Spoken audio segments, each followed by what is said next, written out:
One of the questions I was asked last week was how many shears can I sharpen, or how long does it take me to sharpen a pair of shears? And I just shot a video on clipper blades and to see how long it takes me to do clipper blades, and I did 3 in 30 minutes, so 10 minutes each.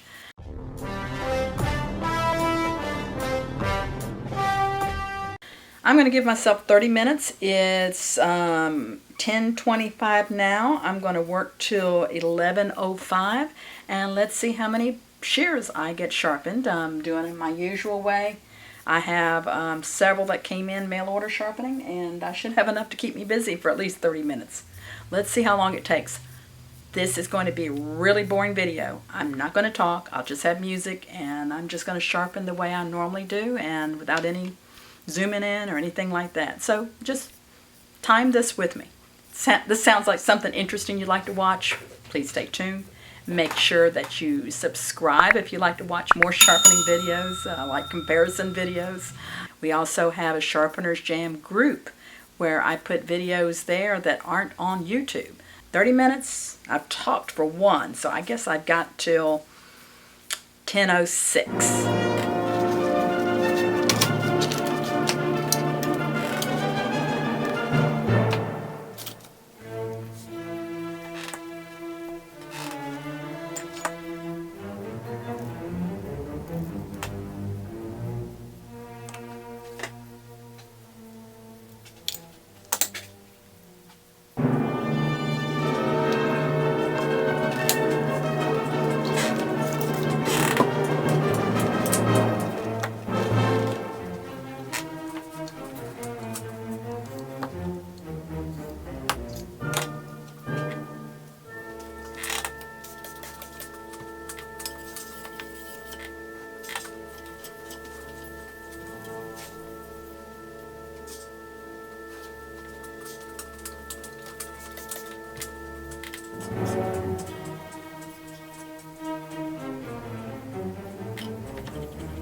Deine Zauber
So it's been exactly 30 minutes and I did 4 shears in that amount of time. Now, I did not have to replace any bumpers or finger rests, so but I did these shears. And a comment I want to make on them. This one you might have seen me go back after polishing and pull up another burr. As I was polishing, I saw a little spot there on right near the tip that I didn't have the burr. So I went back, created a new burr, kind of knocked it off with a nail buffer, and cut through the paper, the Kleenex to remove the original burr. You saw me struggle with the screw, and I had to actually remove a part that was in there, but those shears on this one here, and they weren't holding, the adjustment wasn't holding when I got them. But that kind of gives you an idea. I was able to do 4 shears in 30 minutes. So I usually 10 minutes to sharpen a pair of shears, let's say. I like to allot myself 15 to 20 minutes. You never know what you're going to run into. When you're starting out, you shouldn't even try to sharpen this fast. But also, it's one thing if I have mail order sharpening and I'm, uninterrupted except by the dog sometimes. And I can just sit here and concentrate on sharpening. If I'm in the salon and I'm talking to people, I'm showing them shears, this type of thing, you want to, don't schedule yourself more than 3 an hour because you don't know, they may bring you some more shears, so don't overbook yourself. But that gives you an idea of how long it takes me to sharpen shears, and I hope that answers your questions. I've got a lot of other videos on sharpening. I know this I didn't explain anything really. I just went through it, but check my other videos and it'll tell you more details about what I'm doing in case you're wondering. And I hope that answered your question. Now, some people can sharpen a lot faster than me, and and if you don't sharpen that fast, that's okay. You see, I don't take as many steps as I would if I was really working on a shear that had a lot of problems with it or other difficulties or whatever. But this is my typical sharpening.